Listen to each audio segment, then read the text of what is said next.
சில ராசைக்கும் தேவைக்கும் வாழ்வுக்கும் வசதிக்கும் ஊரார் கால் பிடிப்பார், ஒரு மானம் இல்லை அது லீனம் இல்லை அவர் எப்போதும் வால் பிடிப்பார் அப்படின்னு எம்ஜிஆர் பாட்டு ஒண்ணு இருக்கு. அந்த பாட்டு நிறைய பேர் கேட்டிருப்பீங்க. அந்த பாட்டுல வரா மாதிரியே திமுக காரங்க கலைஞர் குடும்பத்துல இருக்கிறவங்களோட காலை பிடிக்கிறாங்க, வாழை பிடிக்கிறாங்க, அடுத்து பிடிக்க போறது என்னத்தலாமோ.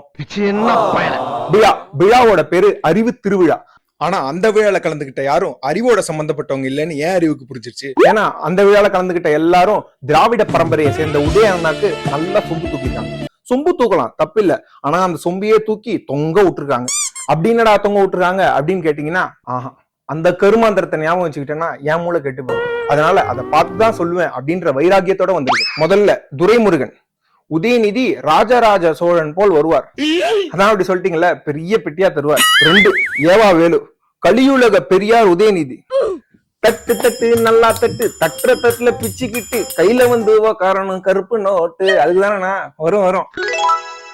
3 அன்பில் மகேஷ். உதயநிதி அல்ல உதவும் நிதி. ஆஹா, அண்ணனுக்கு ஆஸ்கார் பத்தல, பெருசா இதுக்கோ போறாரு வெத்தல. 4 தங்கம் தென்னரசு. அரசியலில் கலைஞரை மிஞ்சுகிறார் உதய், நல்லா கொடுக்கிறாருப்பா கதை. 5 KN நேரு. உழைப்பில் முதல்வரை மிஞ்சுகிறார் துணை முதல்வர்.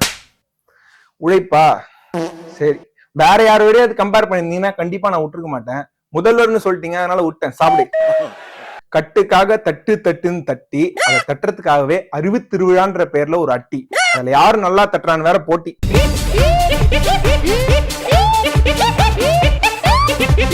Yeah.